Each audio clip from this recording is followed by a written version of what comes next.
It doesn't become a situation where it is hellish for one and heaven for the other. Matter of fact, it cannot be heaven for the other, but one that is hell somewhere, it spreads. And it doesn't just burn the people involved, it burns the children involved. So,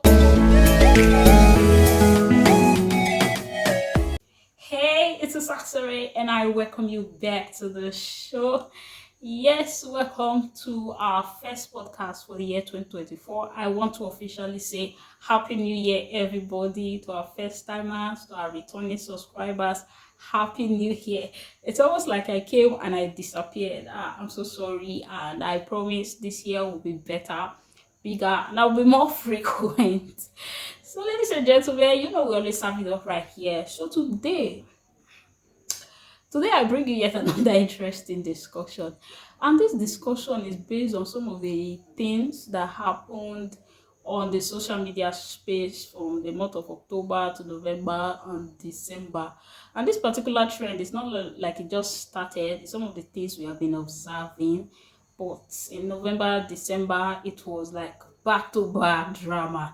And one of the things we'll be talking about today is the issue of domestic violence. Yes, domestic violence, whether for male or female, it can happen both ways. But I just want to say some certain things in respect to this.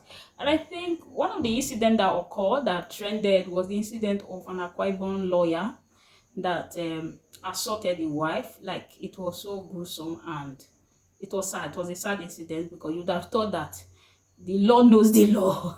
But you see that when you talk about the issue of marriage, relationship, and spousal abuse, you see that education plays little or no role. It's more or less like your moral values, some of the things you stand for. And not just this incident, another incident also occurred.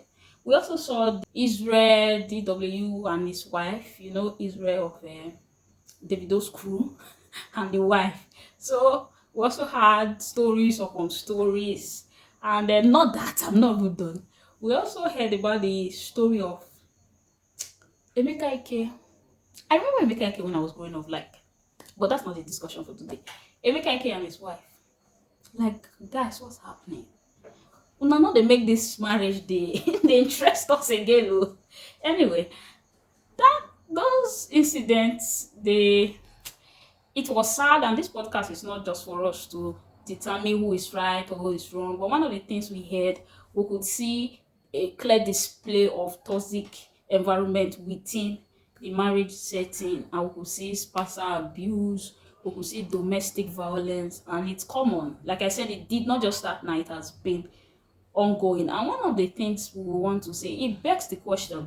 I think one time I was having a discussion with a friend, and I said over the years, ladies have been taught over time on how to be submissive, how to be a wife, how to be a woman, how to be a mother. But I don't think that same effort has been put into training men on how to be the head, how to be a father, how to be a husband. And I think it is our time more effort is being put into this. Why am I saying it? I'm saying it because I understand that it takes two to tango. So a lot of effort cannot just be placed in one aspect while neglecting the other. So you see, when people that don't understand what it means to come together, they come together. Now there the drama they start.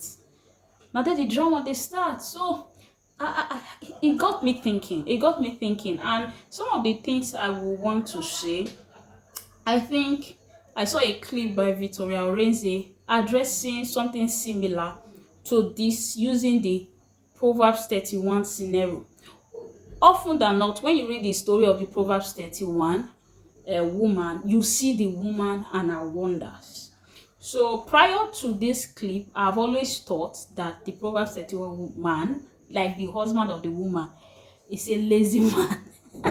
You may want to ask why. Why? Because I feel like, why would the woman be so engaged in this kind of activity if the man was not a lazy man? And the way I read it, I saw that, oh, there was a time he sat at the gate while the woman was busy doing her thing, gisting. So that's the way I saw it. I was like, for people that know me, I've always said the Proverbs 31 man was a lazy man. But I think when I saw this clip, it actually changed my mindset. So I had to go read it again. And one of the things you see that the Proverb 31 man was not intimidated by the abilities or the giftings of the wife.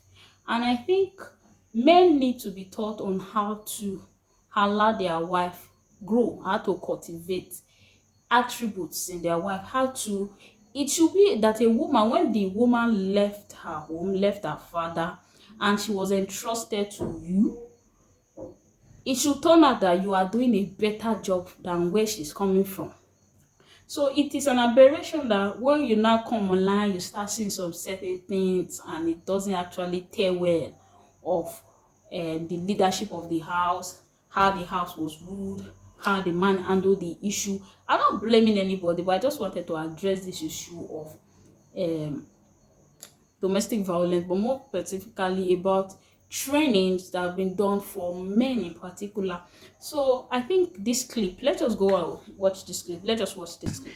But that man, that Proverbs 31 man, needs to be studied. He needs to be read.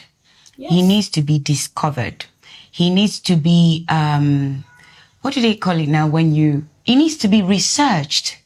We need to research the Proverbs 31 man, because that man is the reason the woman could fly.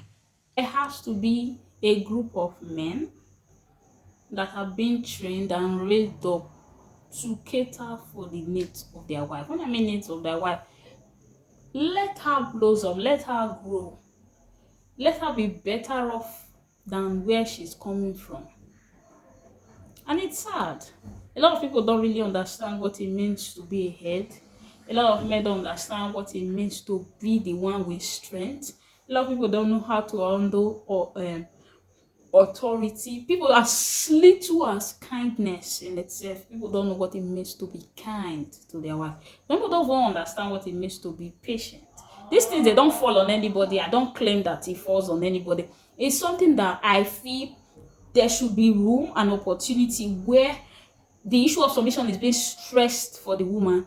What leadership actually means is being stressed for the man, so that when these two people with knowledge get together, they will have a common ground, so that it doesn't become a situation where it is hellish for one and heaven for the other. Matter of fact, it cannot be heaven for the other, but one that is hell somewhere, it spreads. And it doesn't just burn the people involved, it burns the children involved. So I don't want to dive into marriage, so I want to quickly say, stay tuned. There's a program we have, and that's why we are hosting this program coming up on the 17th of February. And I want to invite you to be a live program on Instagram. Not Instagram, it will later be on Instagram, but it will be on our channel here. So subscribe, like, share this clip to your friends. You can drop your comment. If you have a dissenting view or you've seen it this way before, drop your comment. And for this particular program, please do well to share the flyer when you see it. And thank you. Coming soon, I think. Watch this space, and thank you once more for staying tuned. This year promises to be great, and I love you.